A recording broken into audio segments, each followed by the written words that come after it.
What if I told you that the fuel shortage choking Kenya right now is not an accident, that it has been manufactured, planned and signed off at the very top? Nairobi is not out of fuel. It's facing artificially engineered shortages, most likely for commercial reasons. The man at the center of all this, that is Opiyo Wandai, is fighting for his political life. Mtetezi, a grassroots economic justice movement, calls for the immediate suspension of Energy Cabinet Secretary Opiyo Wandai. Calls for either his resignation or sacking by the president have become too loud. Opiyo Wandai badala ya kuresign ameamua kuweka koti yake chini na kutuma guns. And they're not dying down anytime soon. Let me speak to Mr. President Dr. William Samoei Ruto. Today it's a very important day to us. And right now we want to see you firing Opiyo Wandai kwa sababu ya yeye ni incompetence. Ruto's hand has been forced enough. We are demanding the immediate resignation of all high-ranking officials within the energy sector, beginning with the cabinet secretary himself, Bwana Opiyo Wandai. Opiyo Wandai's fate is now sealed. We will deal with the cartels in the oil sector. And that is as clear as it should be. Let's talk about it. If you love this kind of content, go ahead and like this video and subscribe.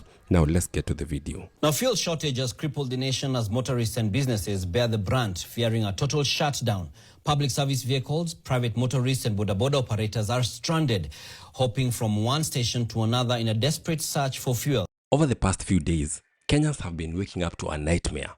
Empty petrol stations, long queues, businesses slowing down, transport costs rising. 9 out of 10 stations are dry. If you drive through petrol stations in Nairobi today, utapata one thing is common.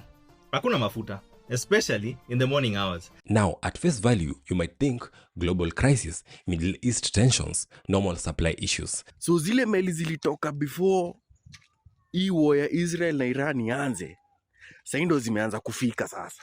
But here's the problem, and this one is not adding up. Already Wandai amesema 2.9 billion imepotea. Hii Kenya imeibiwa, hata hii Kenya iko na nguvu. Behind the scenes, something shocking has been uncovered. A 4.8 billion fuel scandal. Now, let me break it down simply.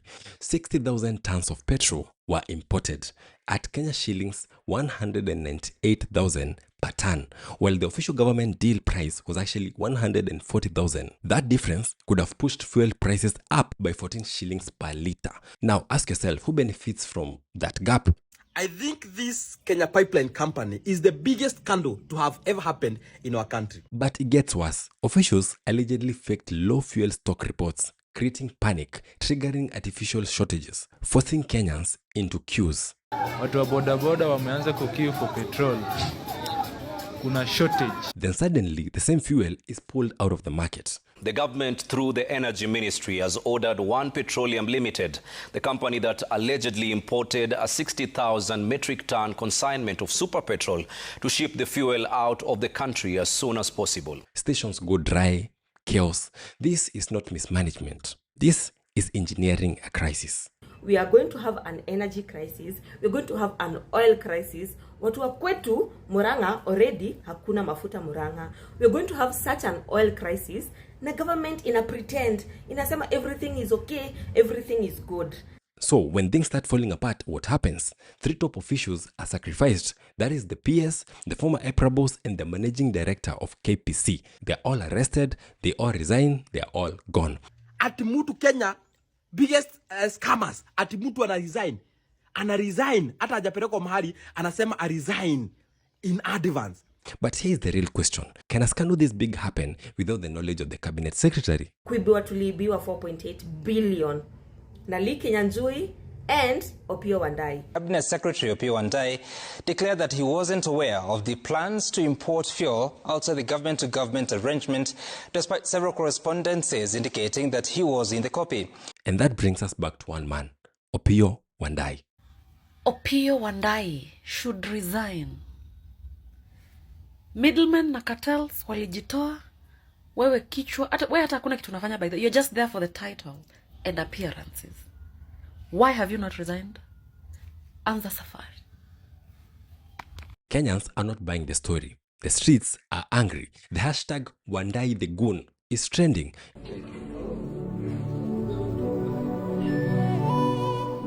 and then somehow things turn violent. Activist Mtetezi Francis Owino is beaten outside the court for demanding accountability.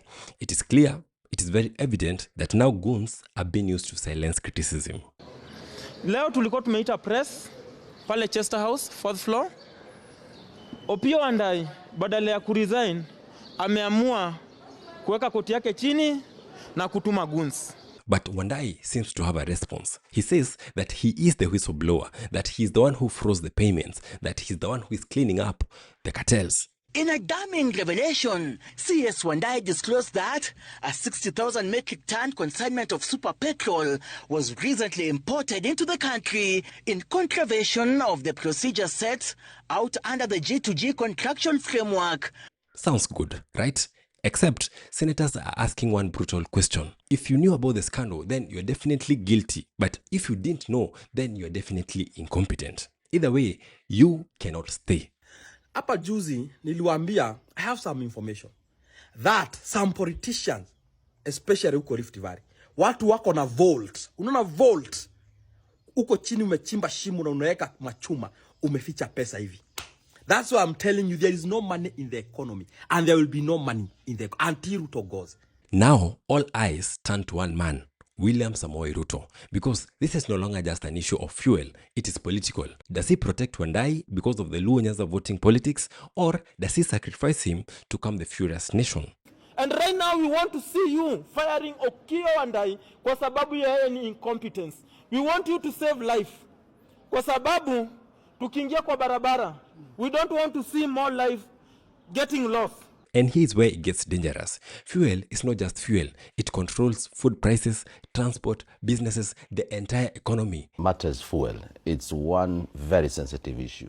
In any country that you go, it is a controlled affair, which means that the government is in pure control, and it is not, done without the control and the knowledge and everything of the government, because you know the magnitude that it carries the economy of that particular country in terms of spending, in terms of risks that comes with quality of oil and things like that. You get this wrong, and Kenya does not just suffer from fuel shortage, it suffers a full economic shock.